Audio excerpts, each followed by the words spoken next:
Hello and welcome to episode 119 of Author's Afterword. On this podcast, I talk to an author about one, occasionally more, of their books in detail. And if you find yourself enjoying today's episode, do share it with your friends. So, I'm Charlie Place, and today I'm joined by Nydia Hetherington. We will be discussing her second book, which came out in February. It's called Sycorax. A prequel to Shakespeare's The Tempest, Sycorax is a first-person narrative focused wholly on the life of the woman Prospero hated without ever having met her. Born to a healing, gifted woman, and a man who went from being completely in love to very resentful in a short period of time, we follow Sycorax, named so by the townspeople she stays away from, as she tries to make a life for herself as a healer in the way of her mother.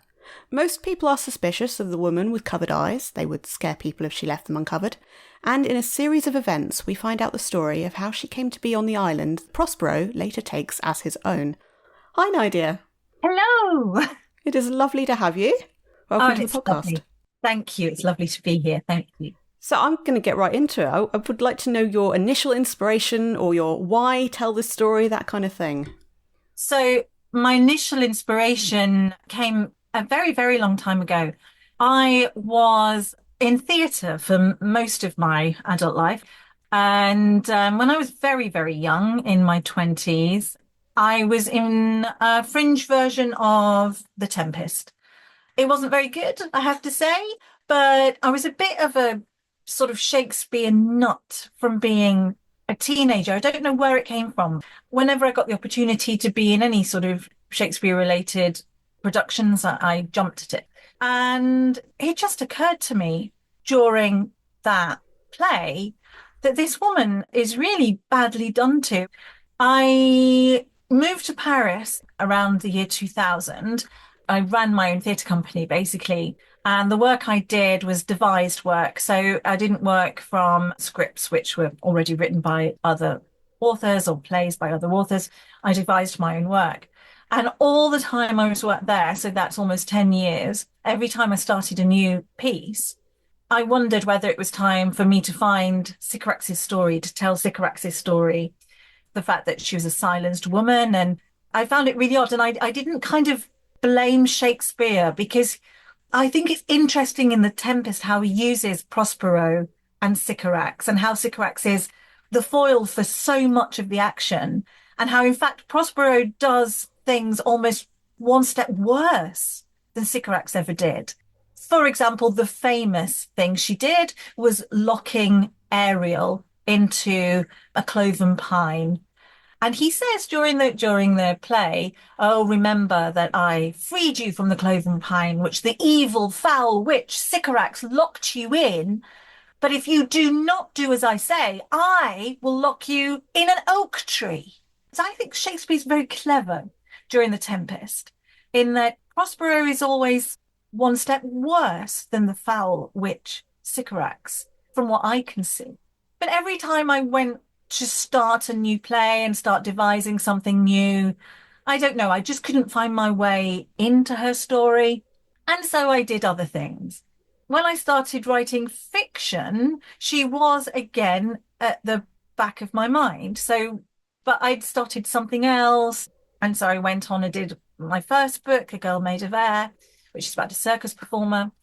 When we went into lockdown in 2020, my health had started going downhill. So I have a systemic autoimmune disease called rheumatoid arthritis. I also have other autoimmune things which kind of go along with that too. I was diagnosed in 2012, and for many years, my condition was well controlled with medication. It didn't really bother me other than the odd flare. In 2019, all that changed. I had surgery for something else, and my immune system just went bananas, and my medication stopped working, and we were trying different medications, and I was having a terrible time with different side effects and all this kind of stuff. And in the middle of all this, along came COVID, along came lockdown. I was between medications. My hospital basically shut down. I couldn't get to see my consultant. I couldn't get anybody on the phone. I then was told I had to change hospitals. This is what happens when you're chronically ill. If you don't have immediate access to healthcare, your life just goes into disarray. And obviously it's nobody's fault. COVID happened. There's nothing we could do about that.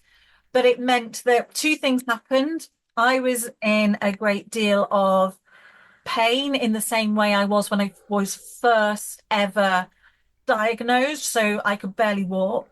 I couldn't use my hands anymore at all. And it all got really awful again after it being so very good for so many years. The other big thing that happened was they said, oh, and you need to shield because I have medications which are immune suppressant medications, plus I have an autoimmune disorder. So it all got rather mad, and I ended up shielding for 2 years.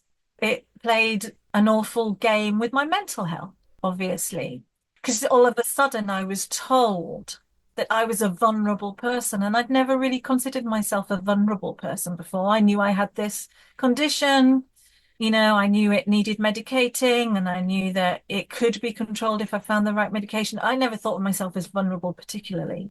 And it was very isolating. So it was really, really tough. And I know it was really, really tough for everyone, but this is where Sycorax came from. And the book I was working on at the time, I was working on a second novel, themes from William Blake's life, but in a totally different context. But I found it almost impossible to write. I'd sit at my desk and I'd just stare at the page and I just couldn't focus. And so 2 years in, and my agent was saying to me, maybe you should start thinking about what are you going to do with this William Blake thing, and what else do you want to write? And of course, I fell back onto Sycorax, who had always been there. And so I started basically writing her through my own feelings of pain and isolation. I wrote 3 chapters. I just wrote 3 chapters and a synopsis, and I was like, right, I know where I am. I know what I'm doing. I don't really know what her story is, but then it was coming out of me. And I just wrote back to my agent and went, okay, here's 3 chapters. What do you think? And she was like, yeah, okay, that'll do. And so we went to the publisher. Oh, yeah. I mean, early on it sounded, I was thinking, oh, she's waiting for you to write her in a book rather than a play. I mean, it certainly sounds like she is, yeah, as you said, joyful. She's that little kernel of positivity that's come out of everything else that was not doing well, but there she is, it's worked, yeah. I think that listeners might be wondering how you're doing now, if I may ask. I'm not too bad. I'm much, much, much, much better than I was. It's a really long story. Oh my goodness. I finally got to see a consultant who put me on another medication, which I was injecting every week. But unfortunately, that medication had absolutely terrible side effects on me again. But I lived with it for 2 years until I just couldn't do it anymore. And I just went basically sobbing to the hospital saying, I can't do this anymore. I couldn't function 2 days a week, which was almost worse. And when you have constant fatigue and constant nausea, it's almost worse than being in sort of the physical pain. Sort of, which is worse. I don't know which is worse, but they're probably about the same, so they've taken me off it. I've now got a different consultant because I had to ask for a different consultant. I just felt like I was being gaslit and not listening to, and all the rest of it, like we often get when we're chronically ill. And so I've now got a different consultant. He has taken me off that medication, and I'm only on one of my immune suppressants at the moment. It means I don't have those side effects, but it's been a few months now. I'm starting to feel a lot of pain again, but that's normal. Basically, it's a waiting game, and we're just waiting for it to flare up big time before he can then actually tick all the boxes so I can go on to the next medication. Because this is how these things work. You have to tick boxes to be able to get the next level of medication. Yeah. So I'm a bit sore, but it's been worse and it's been better. So it's all good. It's all good. It's fine. Well, I think we're going to come back to it in a bit because you've got Sycorax with a disability and you're using it for various reasons. So yeah, I'll come back to that in that way in a minute. I did want to ask you, who did you play in The Tempest? When I was in my early 20s, I played the old man Gonzalo in an all-female version of The Tempest. I did say it wasn't a very good production. It really wasn't a very good production, but it gave me time to get to know the play intimately. I was young, it was fine. Fair enough. That's good. Yeah, so, okay then. I suppose I want to ask, with like research and things like that, were you inspired by other adaptations, interpretations of Sycorax's story? The only one I knew, but I hadn't read, was Marina Warner's Indigo. Obviously, I knew Hag-Seed as well, which is slightly different, not really looking at Sycorax, but looking at a modern version of the Tempest. I didn't really know anything else about her as a character, other than obviously there's a lot in sort of feminist tradition, certainly in Black feminist literature, about her being an African woman, post-colonial themes within the Tempest, and how sort of appalling that is, and how that really needs to be interrogated. And it has been interrogated really, really well. But nothing sort of about Sycorax really, like who she was. I wasn't really aware of anything. And I didn't really find very much, other than a self-published novel I found by a woman in America called Trixie, The Real Story of Sycorax or something. I read that. It was really long. It was really long and dense. Interesting. And then there was another one about Caliban I read by Tad Williams. There's the wonderful The Sea and the Mirror by H Auden, which is a long poem. And then, of course, Ted Hughes and Sylvia Plath did a lot of work on Sycorax, the idea of Sycorax. But none of them really fed into my story so much. None of them really fed my ideas of who she was. I just found it fascinating to read them, because I wanted her to also kind of come from a Shakespearean tradition, if you like. So I've tried to, in the book, there's a lot of Englishness in it, even though she's based in Algiers. It's purposefully done. I wanted to come at her the same way that Shakespeare may have come at her, if you see what I mean. He is her creator. So I kind of wanted to almost pay homage to that in a way, by coming at her character from a way in which he would. So there's a lot of witch stuff in there, which is obviously from our British treatment of British witches, rather than anything that would have happened in the Mediterranean or in North Africa at that time. And I'm very aware of that, and I've done it very purposefully. I mean, it certainly comes across from the first page, really, that you have written Shakespearean prose, I suppose you could say. Sentence by sentence, you can see how much time, how much effort you've put into writing every single sentence. Yeah. Oh, thank you. I'm really glad you say that. I'm really happy you say that. And thank you very much. Because yes, this book for me was a labor of love in so many ways. I had two idols in my life, two big heroes, and they were David Bowie and William Shakespeare. Mm-hmm. And so it is, in a way, a love letter to the work of Shakespeare, because without Shakespeare, I would never have gone into theatre, for example. It is a kind of literary homage, as much as I can do, to someone whose work has meant so much to me. That's two not so distantly related people, I think. They're both very, very arty and individual in their own ways as well. I think I'm going to put all this together, because I've been thinking, how do I bring these various things up? And really, they're all connected. So, I mean, you've brought in about the feminism, and you have talked about chronic conditions, disability, and we've got women being seen as witches and things like that. So I suppose I want to bring all of those themes together and just ask you to tell us about, if I say it as such, as you've kind of written the stereotype of a witch in many ways, in that, often the bad guy is disabled. So many people in a wheelchair, bad guy in films. And then, of course, we've got this stereotype of witches from James I period and things like that. And you've done a very good job of putting these together in a way that feels very real and shows us why they're not bad things.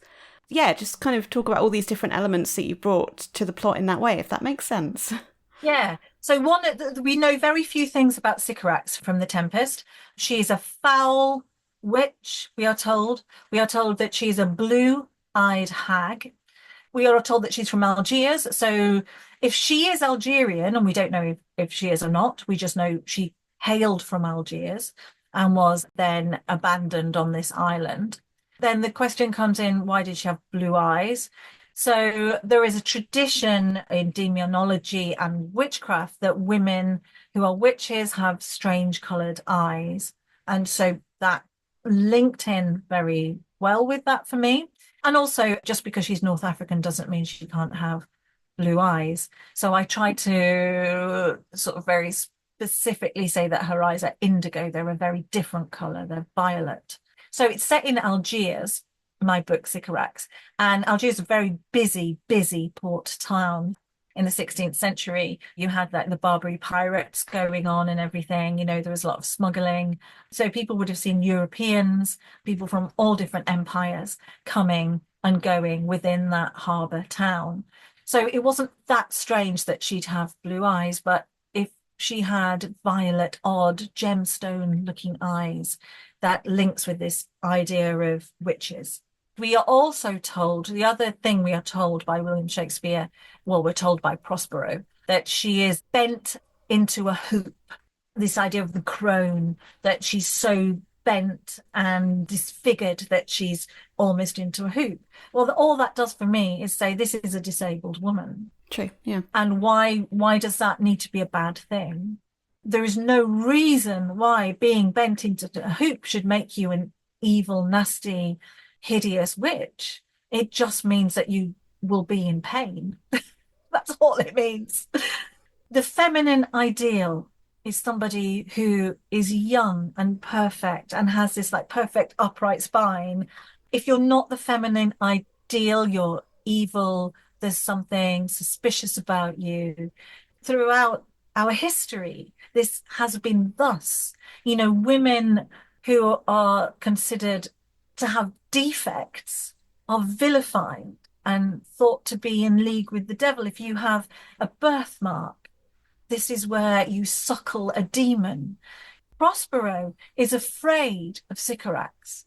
And the reason he's afraid of her is that her powers as a witch, a sorceress, her powers as a sorceress are from the natural world. So she gets her powers from natural sources, from the earth, from the air, from being a woman, because natural things are equated with the feminine. Whereas Prospero, the mighty magician, this great magician, he gets his sorcery powers from books. And we are told in the Tempest that the reason that he is deposed is because he spends too much time reading his books to find out how to become a magician. So his sorcery is learned, and anything that's learned was the male domain and not the female domain, because females were expected to be kept illiterate and unable to read. So they had to gain their power from natural places. So if you look at the world of medicine, it's the same. Male doctors who were learned and learned in universities and studied medicine, learned from books. Female healers and midwives, the wise women, their skills come from nature. It's from naturally working with another woman's body, from working with their own body. So it comes from not being able to read and finding our way through. And this is very, very terrifying, it seems, to the patriarchy. So I was really interested in knitting these ideas into the book. They're a very important part of female history, of women's history. But these are all things which are already in the Tempest. I haven't made them up. I've taken what little we were told about this woman, this sorceress, and I've used it as best I can to give her a story. The way that you're saying that women get their healing from nature, which in a way is far superior than book learning. Well, you'd think so. Think so. I mean, certainly in history, that has been just a fact because women haven't been allowed to become literate. And you'd think it would be far superior, but of course it's not, because the patriarch says it's not. And these are the rules that we have lived by for millennia. I wanted to ask you if we can concentrate on, would you pronounce it Yemma just her use in the book, and also I suppose Zari as well, and for want of a better description right now, the good women in the book. Yeah. Yemma, if you like, is almost like the crone figure. She's an older woman who is an outsider herself. She's an outsider, so she comes also from the same place as Sycorax's mother comes from. They both come from the desert. She's very much integrated herself into the life of the town.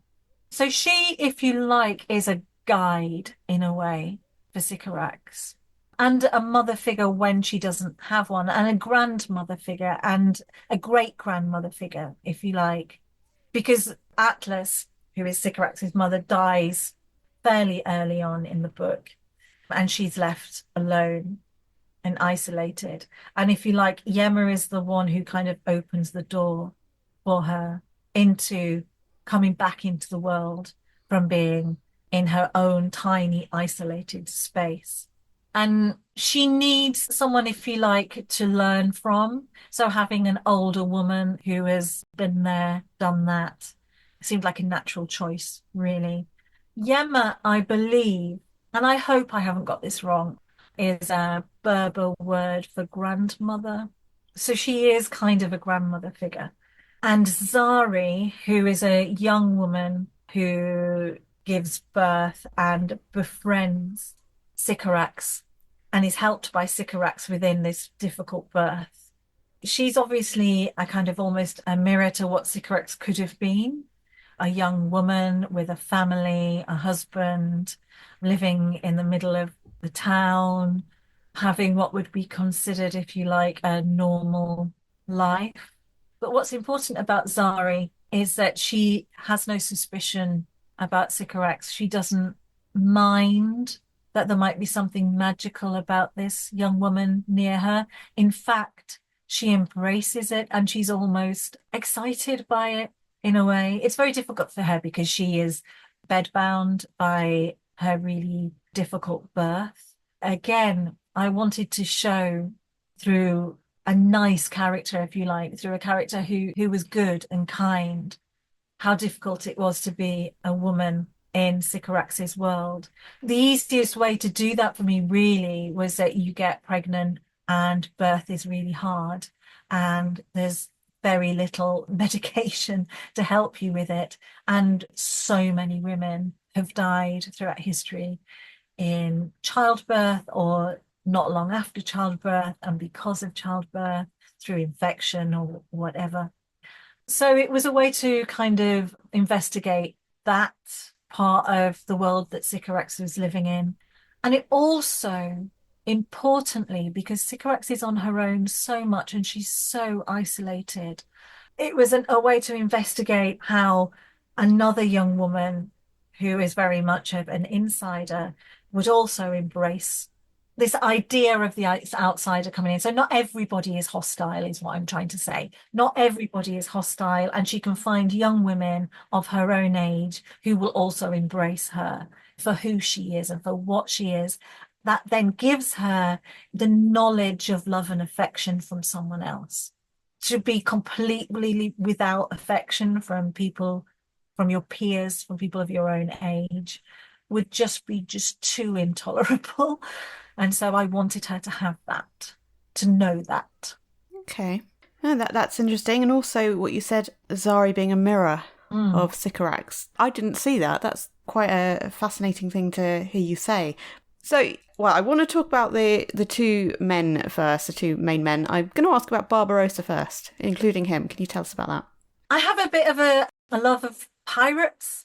I actually did a show, a one-woman show in Prague many years ago, included lots of stuff about female pirates in that.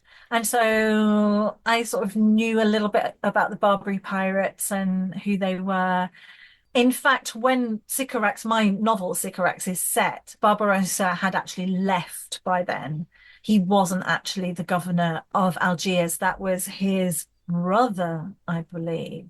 So I sort of distorted history a little bit, but I wanted Barbarossa to be there because he's Redbeard. Barbarossa means Redbeard. Plus, one of the things I like about pirates is their relationship with anarchists and anarchy as a movement. And I thought that might just be a small, interesting thing to bring in, seeing as what we know of Sycorax from the Tempest is that she was sent away to the island rather than killed because she was a great sorceress and a foul witch. And so rather than killing her for being a foul witch, they abandoned her on an island. And they did this because of one thing she did. That's what Shakespeare tells us in the Tempest. They never tell us what that one thing was. So I got thinking about this and I thought, oh, pirates, Barbary pirates, okay, Redbeard. So pirates, of course, famously would abandon people, naughty pirates, if you like, people who had, tried to mutiny or whatever. They would abandon them on an island where they would perish alone. And very occasionally they survive and somehow manage to find another ship and get home and tell the story of their survival. So I thought, well, that fits. This is what the pirate's decision is. I'm not going to kill you because I don't believe you deserve to die. You're a young woman in difficult circumstances. So I will do what we do as pirates and I will abandon you on an island. We'll find the nearest desert island or island, rocky island, whatever, and we'll just abandon you there. Because then it's not on his conscience.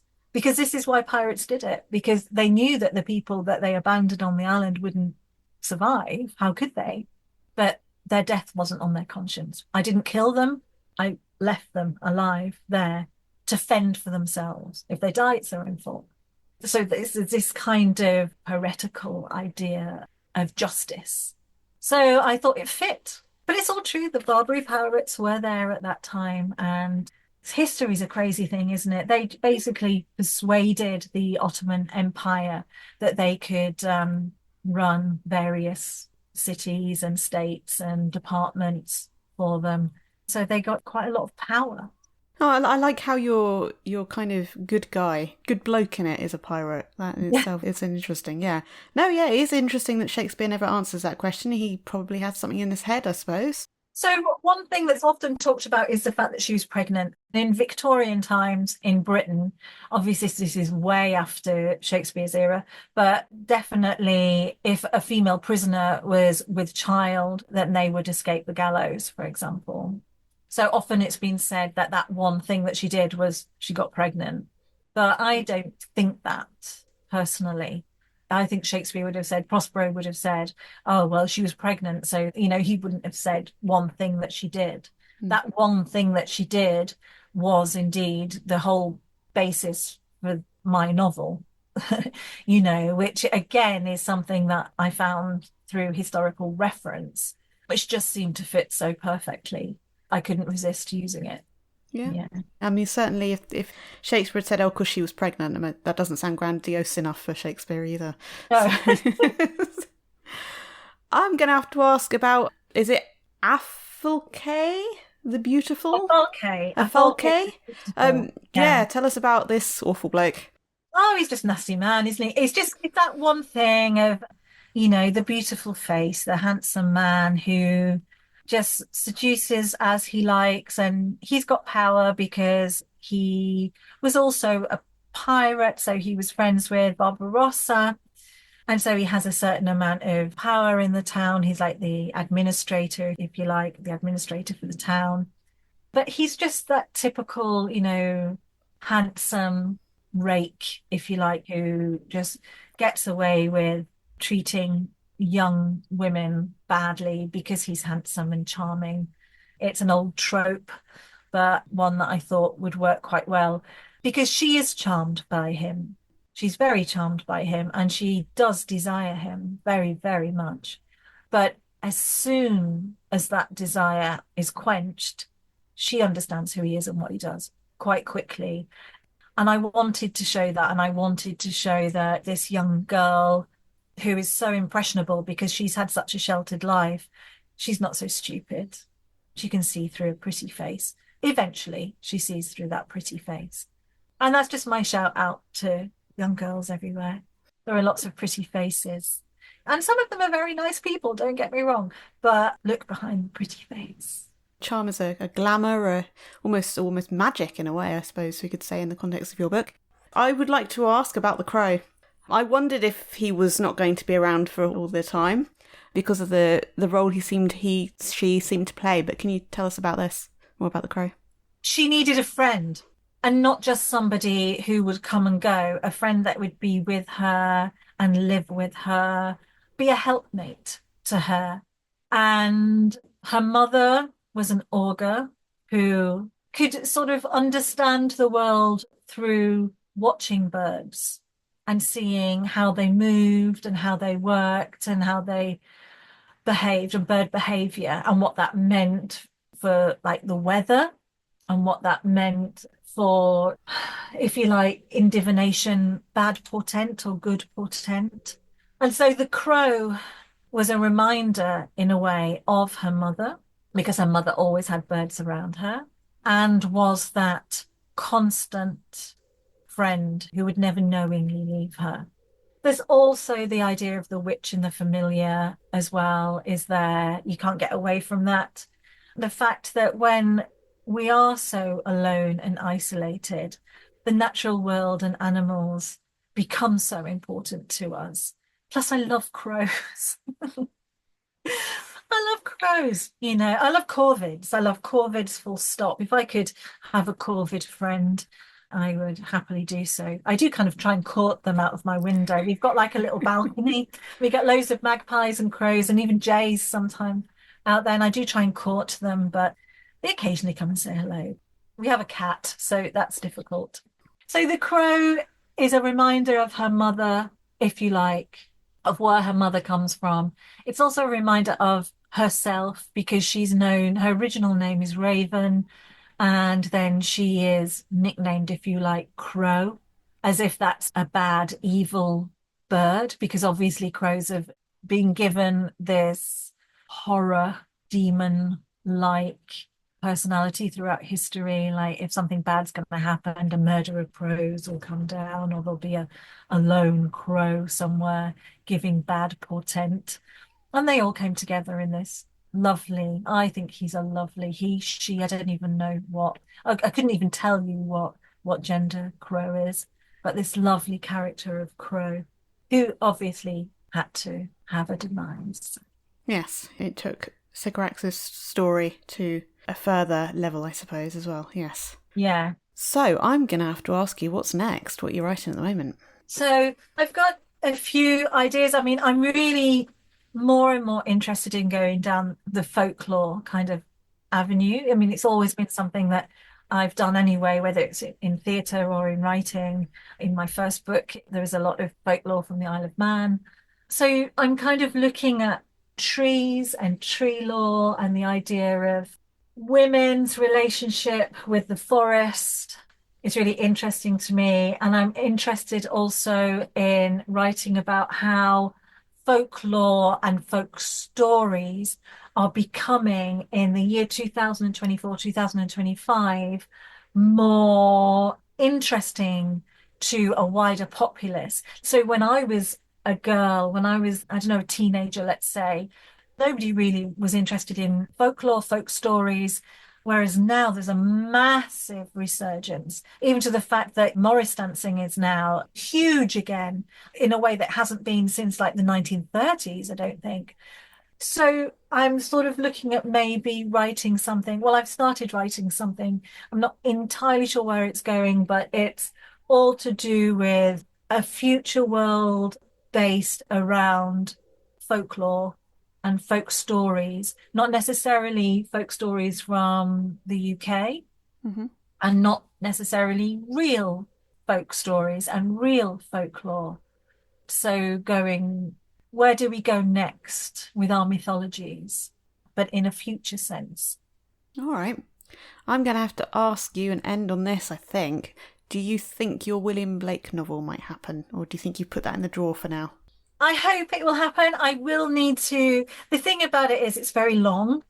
I still really believe in it and I still love the characters in it, but it needs work. And the problem with it is that will take time. Yeah. And so when I have an excess of time, I will pull it out and work on it because I desperately want to. It's really important to me. It's just that I can't do it right now because I need to put my time into doing something which is new and fresh. I do definitely want to revisit it at some point, but not yet. Okay, all right, so a few books' time maybe. Maybe, yeah. Well, Nydia, this has been absolutely lovely having you today. Thank you for being on the podcast and for your wonderful Sycorax prequel. Thank you. Thank you very much. I've loved it. I do hope you enjoyed this episode. Do join me next time. And if you have a moment to spare, please do leave a rating and/or review of this podcast on Apple Podcasts, Spotify, or Podcast Addict. Thank you. Authors Afterword episode 119 was recorded on the 4th of December 2024 and published on the 14th of April 2025. Music and production by Charlie Place.